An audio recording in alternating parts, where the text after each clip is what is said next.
सोनीपत में एक बूढ़ी चुड़ैल का साया था। बूढ़ी होने के कारण अक्सर शिकार उसके हाथ से निकल जाता था और वो भूखी ही रह जाती थी। इस वजह से गांव वाले उसका खूब मजाक भी बनाने लगे थे। एक दिन रामू और नरेश गांव के अंदर आ रहे होते हैं। तभी उन्हें बूढ़ी चुड़ैल रास्ते में मिल जाती है। बूढ़ी चुड़ैल उन दोनों से कहती है, आज तुम दोनों मुझे मिल गए हो। मैं बहुत दिनों से भूखी हूँ।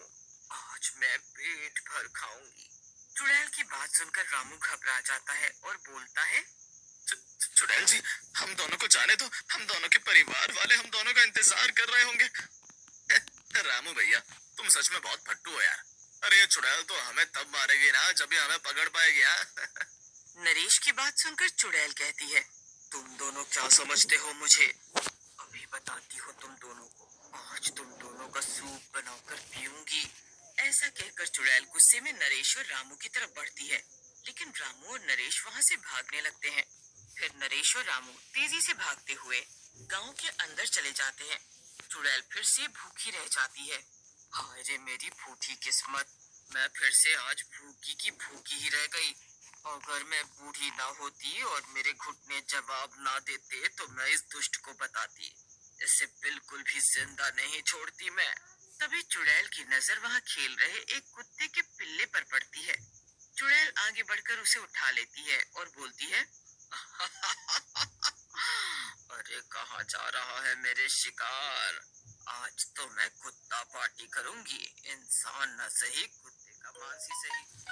ओ भाई को भाया, मैं कुत्ता काट कर खाया। क्या डायलॉग है, वाह वाह वाह। लेकिन तभी कुत्ते का पिल्ला चुड़ैल के हाथों और मुंह को चाटने लगता है। ये देखकर चुड़ैल कहती है, अरे ये क्या कर रहा है? ये सब तो मैं करूंगी तुझे पकाने के बाद। लेकिन कुत्ते का पिल्ला चुड़ैल को चाटते रहता है। तभी न जाने क्यों चुड़ैल का दिल बदल जाता है और वो उस कुत्ते के बच्चे को मारने का ख्याल छोड़ देती है। ये कितना प्यारा है, मुझे इसे नहीं मारना चाहिए। वैसे भी सुना है कुत्ते बहुत वफादार होते हैं। तभी चुड़ैल के मन में एक योजना आती है और वो अपनी योजना के बारे में सोचकर खुश हो जाती है और जोर जोर से हंसने लगती है। ये ख्याल मुझ जैसी समझदार और सुंदर चुड़ैल को ही आ सकते हैं। अब ये कुत्ता मेरे लिए काम करेगा और अपनी और मेरी दोनों की भूख मिटाएगा। ऐसा कहकर चुड़ैल कुत्ते के ऊपर जादू करने लगती है और उसे भी भूतिया बना देती है और बोलती है, अब तू आम कुत्ता नहीं रहा बल्कि भूतिया कुत्ता बन गया है। आज से तू मेरे लिए शिकार करेगा और अपनी और मेरी दोनों की भूख मिटाएगा। हम दोनों मिलकर खूब पार्टी करेंगे। हाँ। फिर चुड़ैल भूतिया कुत्ते को लेकर गांव के बाहर घूमने लगती है और तभी उसे एक सपना नाम की औरत दिखती है जो घर के बाहर बैठी होती है। चुड़ैल जादू से कुत्ते को फिर से आम कुत्ता बना देती है और उसे सपना के पास भेज देती है। अरे कितना प्यारा कुत्ता है। बबलू के पापा भी शादी के टाइम बिल्कुल ऐसे लगते थे। अब देखो उन्हें बिल्कुल बुलडॉग बन गए हैं। ऐसा कहकर सपना कुत्ते को उठा लेती है और गोदी में रखकर प्यार करने लगती है। लेकिन उसी समय कुत्ता फिर से भूतिया बन जाता है और सपना के गले में काटने लगता है। सपना जोर जोर से चिल्लाती है, अरे अरे मर गई रे, ये मनहूस कुत्ते का बच्चा। मुझे काट रहा है, कोई बचाओ, कोई तो बचाओ, नहीं तो ये मेरी जान ले लेगा। हट हट कुत्ते के बच्चे, दूर हट, अरे कोई बचाओ। लेकिन वो कुत्ता सपने के गले से चिपका रहता है और थोड़ी देर में ही सपना को मार डालता है और उसकी लाश के पास बैठ जाता है। सपना के मरने के बाद चुड़ैल वहां आती है और सपना की लाश को देखकर खुश हो जाती है। वाह मेरे जादुई कुत्ते, कमाल कर दिया तूने। पहले ही दिन मालकिन को पार्टी दे दी। आज मजा आएगा इस औरत का ताजा मांस खाकर।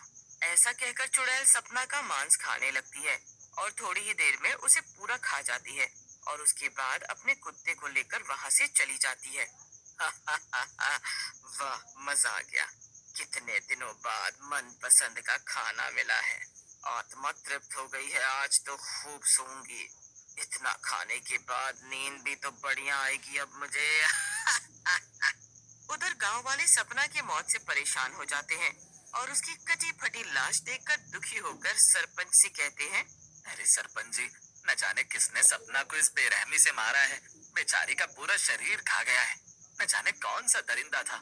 सही कह रहे हो गाँव वालों, हमें सपना की मौत के रहस्य को सुलझाना होगा, लेकिन इससे पहले हमें सपना का अंतिम संस्कार कर देना चाहिए। फिर गांव वाले मिलकर सपना का अंतिम संस्कार कर देते हैं। इसके बाद चुड़ैल जब भी भूखी होती, वो अपने भूतिया कुत्ते को भेजकर किसी न किसी गांव वाले को अपना शिकार बना लेती। वाह, मजा आ गया। इस भूतिया कुत्ते के बच्चे की वजह से अब मुझे भूखा नहीं रहना पड़ता। अगर ऐसा ही चला तो बहुत ही जल्दी मोटी हो जाऊंगी और मुझे डाइटिंग करनी पड़ेगी। तभी चुड़ैल को एक आदमी दिखाई देता है। वो अपने बच्चे के साथ आ रहा होता है। चुड़ैल उन दोनों को देखकर खुश हो जाती है और बोलती है, आज तो लगता है कोई ऑफर चल रहा है। एक बड़े पैक के साथ एक पैक। पहले बच्चे को मारूं कि पहले इस आदमी को? ओहो, बड़ी कंफ्यूजन है भाई, बड़ी कंफ्यूजन। ऐसा कहकर चुड़ैल अपने कुत्ते के बच्चे को उन दोनों की तरफ भेज देती है और पीछे पीछे चलने लगती है। कुत्ता का बच्चा छोटे बच्चे के पास जाता है। ये देखकर बच्चा अपने पिता से बोलता है, पिताजी देखो कितना प्यारा पिल्ला, देखो ये कितने प्यार से मेरा पैर चाट रहा है, इसे घर ले चलते हैं। अरे पिंकू, मैंने कहा है ना तुमसे, ऐसे रास्ते में किसी जानवर को नहीं पकड़ते। न जाने कैसा जानवर हो। पालतू कुत्तों को तो इंजेक्शन लगे होते हैं। चलो यहाँ से और इसे छोड़ दो। अरे पिताजी, आप भी न जाने क्यों घबराते हैं। अरे कितना प्यारा पिल्ला है, ऐसा पिल्ला पूरे गांव में नहीं मिलेगा। चलो ना पिताजी, इसको घर ले चलो। लेकिन इससे पहले पिंकू के पिताजी कुछ बोलते तब तक चुड़ैल वहां आ जाती है और बोलती है, हाँ हाँ, सही कह रहे हैं तुम्हारे पापा पिंकू। ऐसे राह चलते जानवर को नहीं छूना चाहिए, न जाने कौन सा भूतिया जानवर हो। चुड़ैल कुत्ते को भूतिया बना देती है। कुत्ता पिंकू पर हमला कर देता है। ये देखकर पिंकू के पिताजी कुत्ते के पिल्ले को पकड़ लेते हैं और पिंकू से बोलते हैं। पिंकू अपने पिताजी की बात सुनकर वहां से भाग जाता है, लेकिन चुड़ैल पिंकू के पिता को पकड़ लेती है और बोलती है, दुष्ट, तूने मेरा ऑफर निकाल दिया है, इसकी सजा जरूर मिलेगी। ऐसा कहकर चुड़ैल पिंकू के पिता को मार डालती है। वह सरपंच जी गांव वालों के साथ बैठे होते हैं। पिंकू गांव वालों के पास जाता है और रोते रोते अपने साथ घटी घटना के बारे में बताने लगता है। सभी लोग वहां बातें कर रहे होते हैं। तभी पड़ोस के गांव में रहने वाली बिमला वहां आ जाती है और एक कुत्ते के पिल्ले की फोटो गांव वालों को दिखाकर बोलती है, अरे गांव वालों, ये मेरा पिल्ला टॉमी है, कई दिनों से गायब है। क्या आप लोगों ने इसे देखा है? फोटो को देखकर पिंकू रोने लगता है और बोलता है, ये वही भूतिया कुत्ता है जिसने मेरे पिताजी को मारा है। मुझे लगता है ये आंटी चुड़ैल है। पिंकू की बात सुनकर गांव वाले बिमला की तरफ बढ़ते हैं। ये देखकर बिमला जोर जोर से जय बजरंगबली बोलती है। ये सुनकर सरपंच जी बोलते हैं, गांव वालों, डरने की बात नहीं है, ये बिमला ही है, क्योंकि चुड़ैल बजरंगबली से बहुत घबराते हैं और उनका नाम भी नहीं ले पाते। इसीलिए उसने टॉमी को भूतिया बना दिया है और उससे सारे शिकार करवा रही है। आपकी बात सही लग रही है रमेश भैया। फिर तो हमें उस टॉमी को पहले मारना चाहिए, फिर उसके बाद उस चुड़ैल के बच्चे को। बहुत लोगों की जान ली उस बूढ़ी चुड़ैल ने। फिर गांव वाले और बिमला चुड़ैल और कुत्ते के पिल्ले को ढूंढने लगते हैं। बिमला बार बार टॉमी का नाम पुकार रही होती है। ये आवाज चुड़ैल के पास भी जाती है, जिसे सुनकर चुड़ैल बोलती है, लगता है तुझे लेने के लिए तेरी मालकिन आ रही है। ऐसा कहकर चुड़ैल टॉमी को आगे आगे भेज देती है और पीछे पीछे खुद चलने लगती है। लेकिन जैसे ही टॉमी बिमला के पास पहुंचता है, गांव वाले उसके ऊपर जाल डाल देते हैं और टॉमी को पकड़ लेते हैं।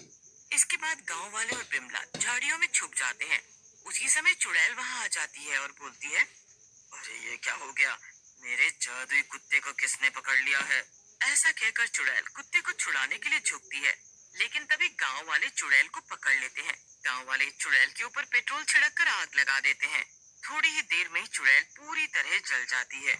चुड़ैल के जलते ही टॉमी भी चुड़ैल के जादू से आजाद हो जाता है।